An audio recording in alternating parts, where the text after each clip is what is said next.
Ho, ho, ho, and here we go. We are the Cult Film Showdown, and it's Christmas. The snow is falling, the holly is on the fire, and the eggnog is hanging on the door. Uh, I am Jim Cotta, and I am joined by Saint Nick Boxer. Sorry, I was looking for the host. You shouldn't be able to yell that without some sort of, backing up. Yeah. Good afternoon, morning, and good night. And Jack Frost Hall. That echo you hear is the sound of the room I'm in standing under the mistletoe. There's nobody else around. All right. Well, we're taking a detour on our tour of controversial Saturday morning cartoons to watch some of this controversial Saturday morning cartoons. We are going to look, and we wanted to chat about the two Christmas episodes that came from the Saturday morning cartoons we've been talking about. So the first one is Rambo, when S.A.V.A.G.E stole Santa, for November 1986. Nick, you want to jump in with just a quick reminder of what the Rambo cartoon was about? Sure. The Rambo cartoon was a cartoon about Rambo, where him and his team of, I believe it was called Freedom Force, fights the forces of S.A.V.A.G.E in a very G.I. Joe like manner, however, without any other members really of a G.I. Joe team. Very Rambo centric, although there are those members, but they don't really do anything. In fact, the one sidekick in this one disappears rather early in the episode. Turbo. He's there, and then he's not. I don't even think it's explained in this episode where Turbo went. No, they just Chuck Cunningham him. He just thanks for the ride. We're not going to mention you again. They sent him up to his room. Sent him off to his room to do because he didn't do his chores, and then he never came out again. Classic sitcom way of getting rid of a character. This was fairly early. Rambo ran the longest out of all the cartoons we've been talking about. And what happened, Nick? You want to give us a quick? Oh God, I wish I knew. In many ways, this episode is kind of a mess, but I will try. We start off in an orphanage that only exists in Christmas specials. Orphanage situated in the wilderness, away from everything. And we have that one, newly orphaned bitter boy who doesn't believe in Santa Claus, so he runs away. And gets lost in the wilderness and begins to freeze. Luckily, he knows Morse code when he decides he's freezing to death and signals Rambo with very little connective fluid to get him to Rambo with his flashlight in Morse code. Rambo, who happens to be flying over in a helicopter with Turbo, without a jacket, mind you. At least in this scene, he's actually wearing a sweatshirt, but an armless sweatshirt hanging off the side of a helicopter without a canopy, because that makes sense. Rambo jumps down, saves him, and brings him to a cabin, which happens to contain a Santa knockoff / former bomb maker that is a friend of Rambo. Now, from this point on, it gets a little weird. So at this point, Turbo, the helicopter pilot, disappears from our story. And the forces of S.A.V.A.G.E, the evil bad guys, who have thick Eastern European accents filtered through Hollywood, I think, or 80s. I have no idea. Pop up to kidnap Santa / former bomb maker to create some sort of weapon for them. Then it's up to the boy and Rambo to get Kris Kringle, the bomb maker, back. And he does this through a variety of means. He snowboards, he log rolls, he fights S.A.V.A.G.E on a biplane. There's a skidoo fight. Yeah, if it's winter and it involves Rambo, he does it in this episode. But they get Kris Kringle back and they save Christmas for the orphans. I think it's a crying shame that they didn't fit in a "it's not rocket science" joke. In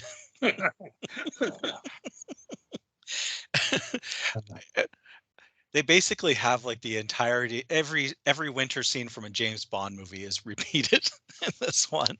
The inconsistency of the technology I find a little bit weird too. Because the bad guys attack in a biplane. This is clear in the 80s.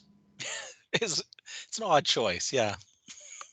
And the I kind of wonder if any the animators or whoever did the designs had ever seen a skidoo. I don't think anyone involved knew how they worked.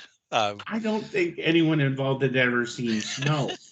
The kid gets grabbed by one of the S.A.V.A.G.E soldiers, and then Rambo knocks that guy off the snow machine, and it's just the kid, and he's like, "Help me, help me, help me!" And I'm like, could you just tell him to take his hand off the accelerator, because that's it's not that complicated a piece of machinery. And I'm looking at it, I'm like, no, there's definitely no pedals. And when Rambo stops his, he just they do a close up of him just not like just not revving the engine anymore. He just doesn't give it any more gas, and he stops. I love this episode personally. I love this. This is great 80s action cartoon. This is what I wanted, you know. I mean, yes, it makes no sense. I love the fact that, you know, that he's signaling for help with the SOS. He goes to 3 long, 3 short flashes, and 3 long flashes. And then he stops, assuming that doing it once is enough for somebody to have seen him. But luckily, Rambo did that battery from way up in the helicopter. Rambo did from way up in the helicopter. Rambo goes, "Oh, there could be someone. That means that someone's in trouble. Let's go get the kid." He knows it's a kid, so he can see him. So, what point did you even need the flashlight? I also love the part where he says to the kid, "Oh, stay in the cabin." You know, he's like, "Stay in the cabin. I'll come back for you." And so he gets in this sled, you know, and the kid just walks into the back of the sled. He doesn't tiptoe or or in any way try and like sneak in. He just walks into the back, and Rambo misses him. And I'm like, yeah, you're a good world-class warrior there. A kid can just walk right in behind you and you don't notice him.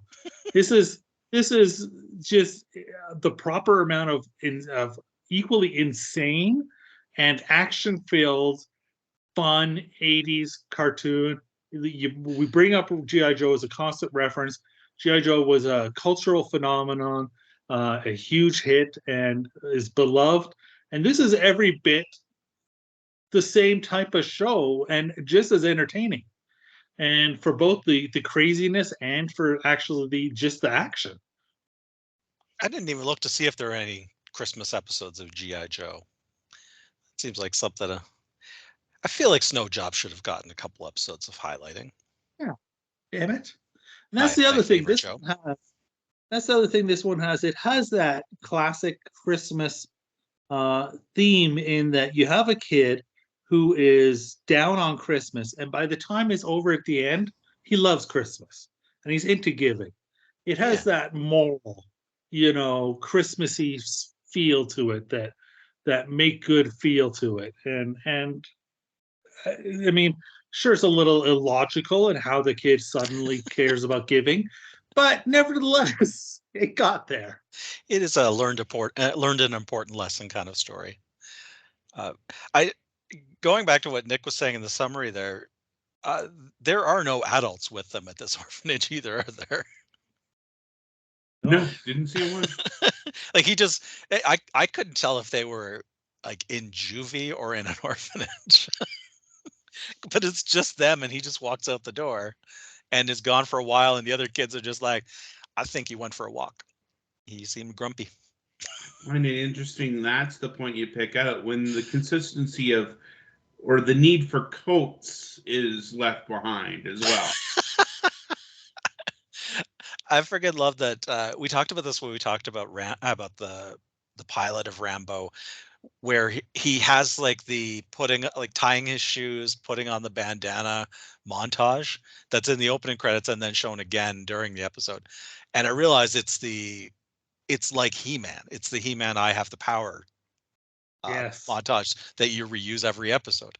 But he's been in the middle of this fight. He's been flying around. He actually has this proper winter clothes on there for the middle part, and then he gets himself ready for the big battle and goes in dressed as Rambo with just a bandolier over his bare chest.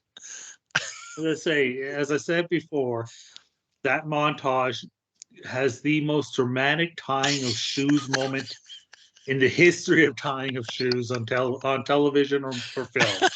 He's tying his shoes, and you're like, his shit's on. This shit is on. He's tying his shoes now. I couldn't help think when he was doing the jumping from log to log to get to the other side of the lake. There was a Canadian cartoon called The Log Driver's Waltz. I was singing that song in my head when he was there. I couldn't help it because that sequence is really long for what it is. Wait, are you two Canadian? I'm in Minnesota. I grew up in Minnesota, so I got a lot of Canadian television growing up. Ah, gotcha. I watch a lot of YouTube. And Nick just started YouTube when it launched, and it's been doing the next video automatically ever since. Yeah, I went through a bad rabbit hole where I typed in a log jam. Got a lot of videos that I didn't expect in that. Yeah, be careful where you search that phrase, because you're going to get a lot more videos that you're not expecting. I'm with Jack. This is going to be a regular. Make sure safe search is turned on, is what you're saying. This is going to be. I keep a pile of Christmas shows to come back to, Christmas episodes of sitcoms, that kind of thing, and this will make the rotation. I like that it doesn't end with him actually being Santa. That it's just like he's a guy that dresses as Santa, and that doesn't change. It would have been nice for them to address why the former bomb maker dresses and looks exactly like Santa. Well, they did. They said basically he's making toys now and dressing as Santa and giving them out to make up for his past as the bomb maker. And the fact that his name is Kris and he has some sort of, Slavic accent, it's just a coincidence, I think, because he's not Kris Kringle, he's just Kris. But yeah, I mean that's it. I mean, is that he's trying to make up for his past by doing good now. Yeah, it's like a redemption story, but it's already happened before we start the episode. I love about this cartoon is it is silly in all this stuff. You can pick it apart. It's like, yeah, that doesn't make any sense, and yeah, that doesn't make any sense. But you know what? It's not like stupid silly. It's like illogical silly, and Yeah. you can pick that apart. But it's not. They don't have characters that are like it's got a serious tone as a general, like an action dog. Like it's not like it is not full of characters that are trying to make you laugh.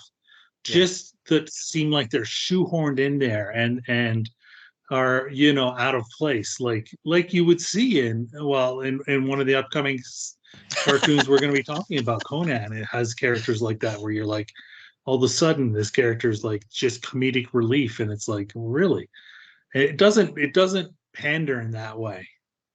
Well, let's go on to that other Christmas episode we watched. Speaking That of one. pandering,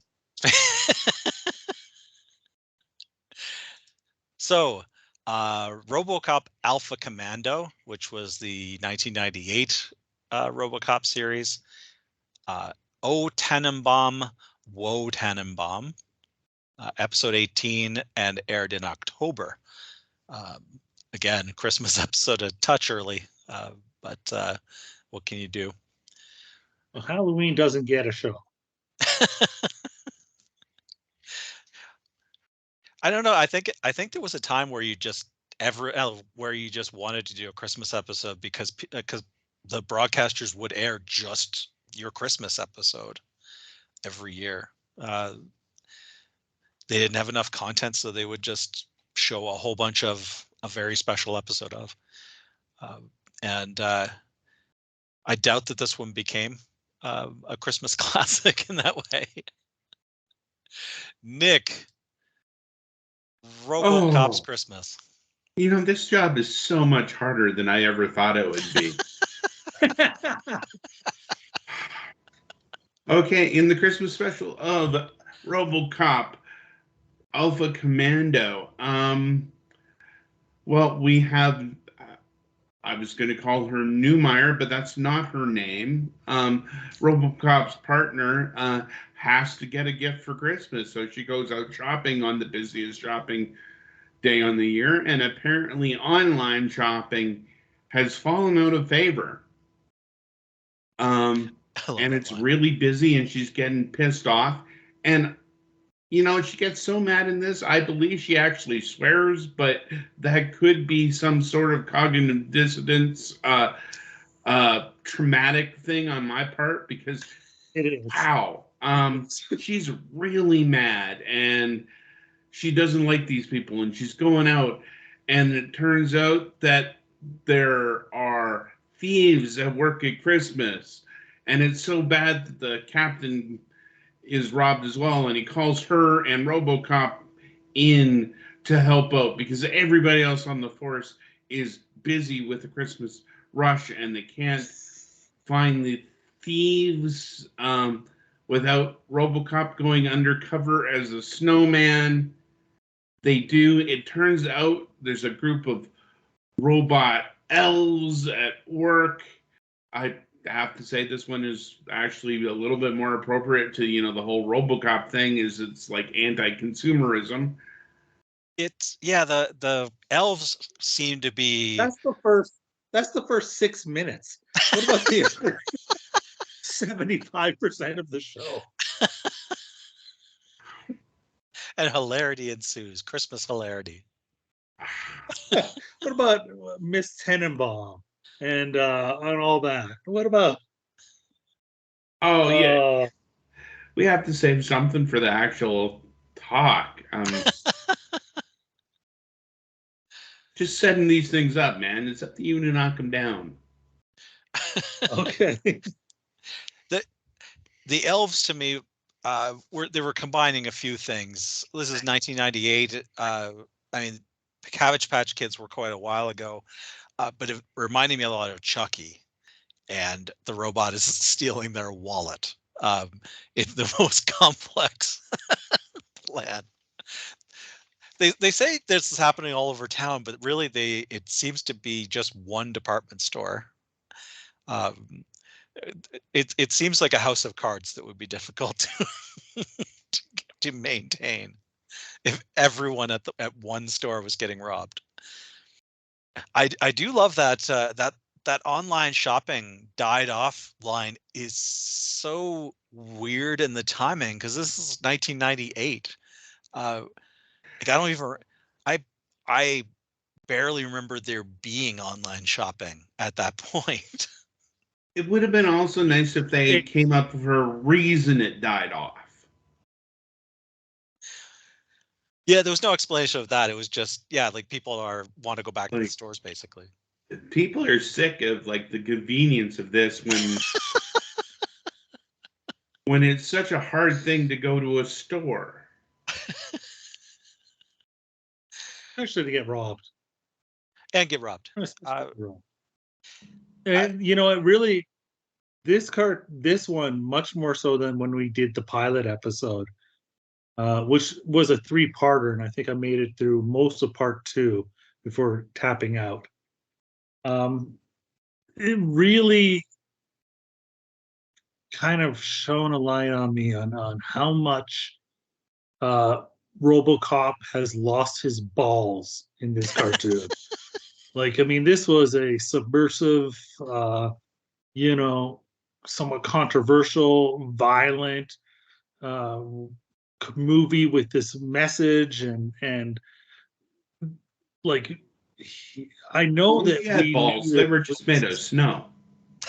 well, I know that this was made for like kids, but like it's so TMNT. I don't know any other way to Mhm. put it. Like, if we're talking about Rambo, is it feels like GI Joe, and it doesn't pander, and it doesn't have unnecessary humor and all this stuff. Cartoon style wise, the animation feels like TMNT's did, and the characterizations and the humor and all this stuff, even though it's RoboCop instead of Teenage Mutant Ninja Turtles, I mean, it's the same tone. It's got that tone, and in doing so, I mean, not don't get me wrong, Turtles lost their balls too from what they were when they first Mhm. debuted, but with the RoboCop here, for me, it was much more in my face. Just the idea that this is completely has lost all his I don't know what you would call it, all his balls. I can't think of another term. I'm sad to hear that you're disappointed that you didn't get balls in your face. Um, this is the era of non-direct violence, so you're not allowed to shoot people, but you're allowed to shoot the wall behind them to have something fall off and hit them in the head. And if you have a robot, it doesn't matter how self-aware it is, you can just destroy that robot. Mm-hmm. That's why you get the bats on GI Joe. Is you need a whole bunch of foot soldiers that standards and practices will let you shoot and destroy. Well, yeah, and RoboCop has lasers in this one, so rather than Yeah, bullets. sure. I mean, he does, but I mean, he's also got like a lot of one-liners, Mhm. and like I say, the bad guy is not really bad, because they don't want to go there. Like, nobody is, there's no sense of danger or anything like that. It's like trying to just be pure entertainment, but it's pretty meh. Like I love the Rambo one. I had so much fun with that, and with this, I was really like, just watch it and get it done with. There Can is a anyone explain to me what the bad guy's plan was? Because there's a third act reveal that the department store is actually behind this whole thing. no, it's the company that put in the security system at the department store. So their whole scam is about the department store and its customers. The reveal is, and they actually say within the show, this doesn't make any sense.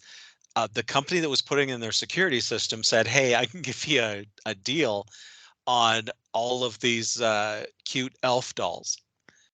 And then they start selling the elf dolls, but because the elf dolls are robots, they can steal stuff and put it somewhere.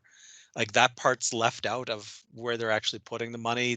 Presumably, they're grabbing the money and then sneaking back into the arms of the person. Like that part of the plan is left a little vague. We need a full length remake, step by step, of how they're committing these thefts. And the elves were built by our villainess while Hmm. she was in prison. Also vague. Um, No, I think that's actually what they said. yeah. I think that's Yeah. Oh, yeah. Oh, right, Yeah. because Somehow. the Yeah. security company ran the prison. Did they? I missed a step if they did. It feels like there should have been one more layer because yeah. I could be just filling in the blanks. Yeah, yeah, we've often find ourselves doing that. I like to call it fansplaining. Because Uh, this is a villain who had previously appeared on the show and is yeah, reappearing. They did act like you knew who it was yeah, instead of explaining to you who it is and why they are what they are. yeah, yeah. Because when she's reintroduced, they just say like, "Hey, I thought you were in prison," and she's like, "No, I was thinking of you the whole time."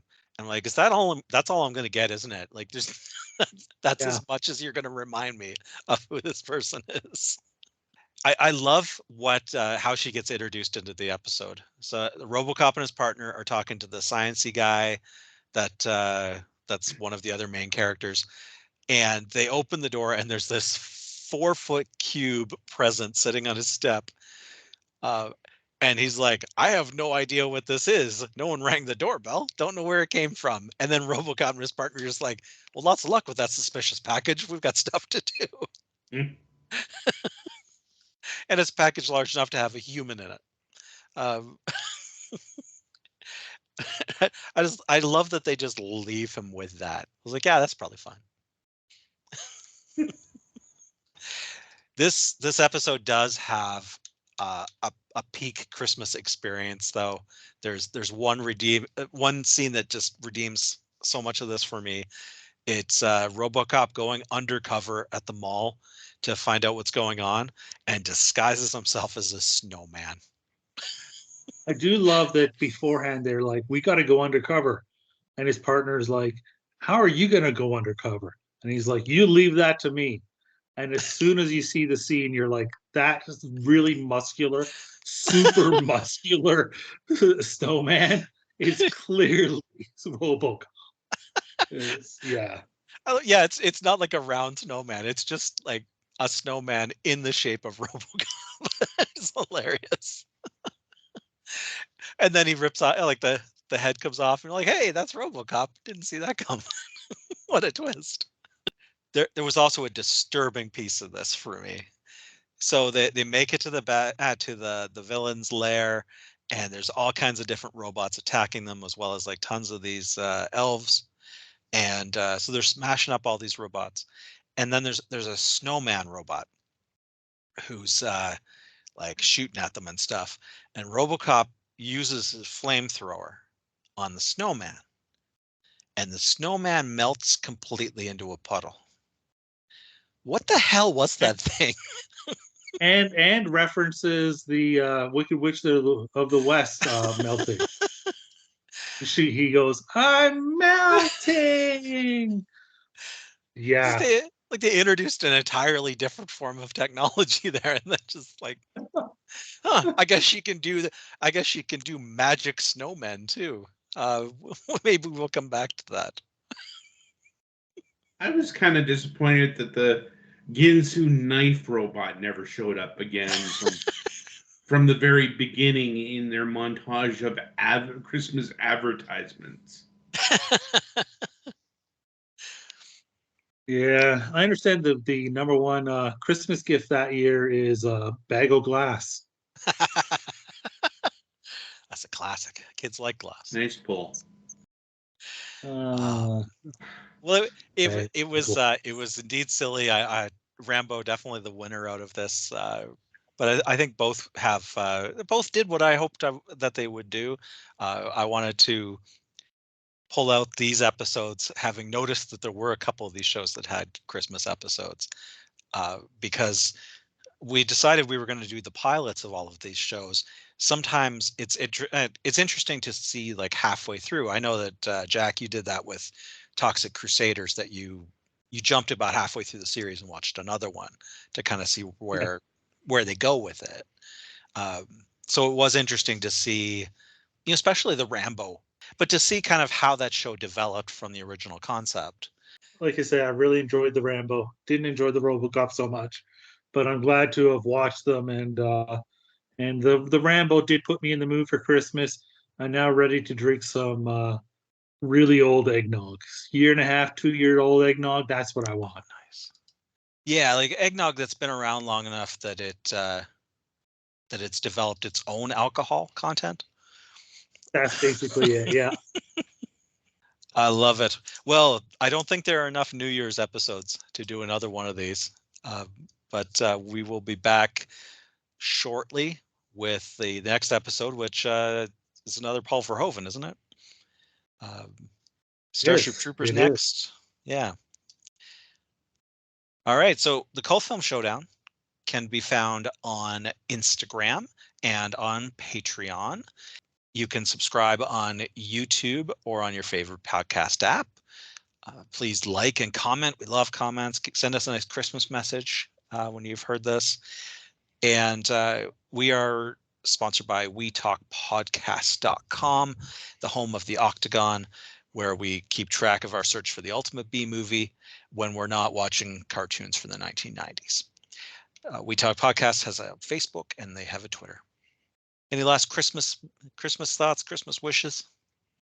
Just Christmas wishes to all the listeners. I really appreciate a lot of you are listening.